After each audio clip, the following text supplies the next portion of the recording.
अगर आपके पास अमिताभ बच्चन की वॉइस हो, जी जी हाँ, दिलीप कुमार साहब की स्क्रीन प्रेजेंस, जी जी शाहरुख खान की इंटेंसिटी, जी। तो आप सर इतने दिन से अपने लॉ के फील्ड में हैं, तो आपको अब तक इंडिया के सीजीआई में सबसे अच्छे सीजीआई या सबसे ये कौन लगे उसके?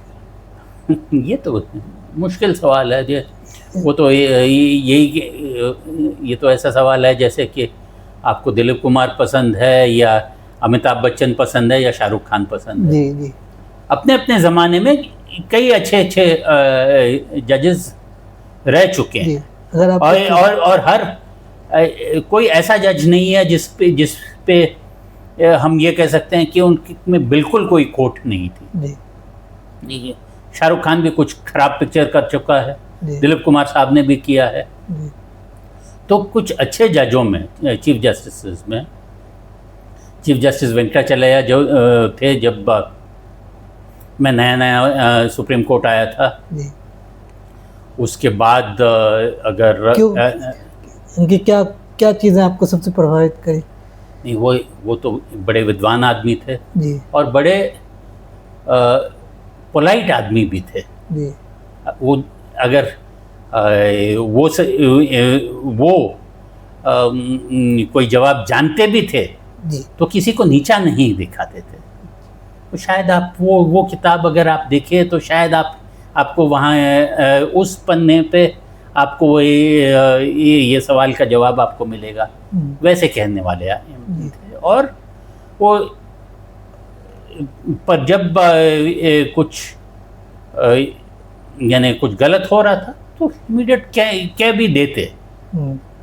हाँ, ये चीफ जस्टिस वेंकटाचलैया थे, चीफ जस्टिस लोढ़ा थे जी, जो सिर्फ 6 महीने के लिए चीफ जस्टिस थे, पर उन्होंने कई सारे सिस्टमैटिक रिफॉर्म सब लाए थे।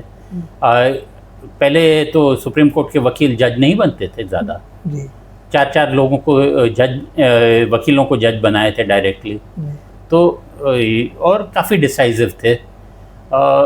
हाल के ज़माने में चीफ जस्टिस संजीव खन्ना काफ़ी यानी फर्म थे। ऐसा नहीं है कि वो आपकी हर बात को मानते थे, और ऐसा भी नहीं है कि वो बहुत बड़े विद्वान थे, पर सही क्या है और सही क्या नहीं है वो तो बिल्कुल जानते थे। सर, बीइंग ए लॉयर, आपको कौन से जो बड़े लॉयर पास्ट या प्रेजेंट में सबसे ज़्यादा इंस्पायर किया है एज ए लॉयर? इंस्पायर वही उदाहरण दूंगा ना जी। अगर आपके पास अमिताभ बच्चन की वॉइस हो, जी जी, हाँ, दिलीप कुमार साहब की स्क्रीन प्रेजेंस, जी जी, शाहरुख खान की इंटेंसिटी, जी, तो बहुत सारे लॉयर्स हैं जिसके बहुत सारे गुण में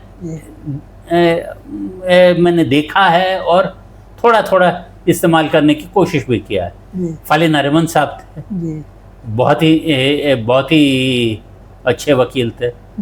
जेठमलानी साहब को मैं बहुत मानता हूँ, क्योंकि उनमें एक न सिर्फ करेज था, एक बिल्कुल अपने आप अकेले बैठ के ब्रीफ को क्रैक करना और ऐसे फंडामेंटल पॉइंट निकालना, वो तो बिल्कुल कमाल के वकील थे। और मेरे खुद के सीनियर थे जी रामास्वामी साहब, जो जल्दी चल बसे, वो भी अगर कोई ब्रीफ में एक फंडामेंटल पॉइंट हो जो किसी और ने नहीं सोचा है तो वो रामास्वामी साहब सोचते थे।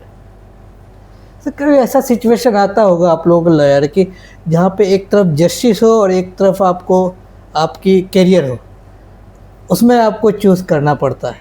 ऐसे सिचुएशंस आप कभी फेस किए हैं? मतलब कि अगर हम ये जस्टिस ले लिए तो यहाँ पे हमारा कैरियर हो सकता है ये हो, या लॉयर्स को ऐसे फेस करने पड़ते हैं जनरली? सर, जो लॉयर्स ऐसे सोचते हैं उनको ही ये प्रॉब्लम्स आते हैं। अच्छा।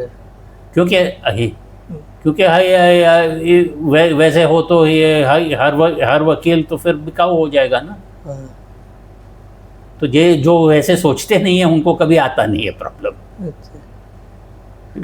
क्योंकि हम अगर आप हर केस को और हर दिन को एक नया गेम सोचते हो जी और यही सोच के जाते हो कि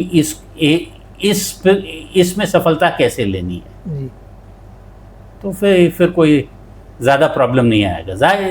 जो ज़्यादा सोचते हैं कि अगर हम ये करें यूं होगा तो वो होगा, वो होगा, वो होगा, वही बाद में मार खाते हैं।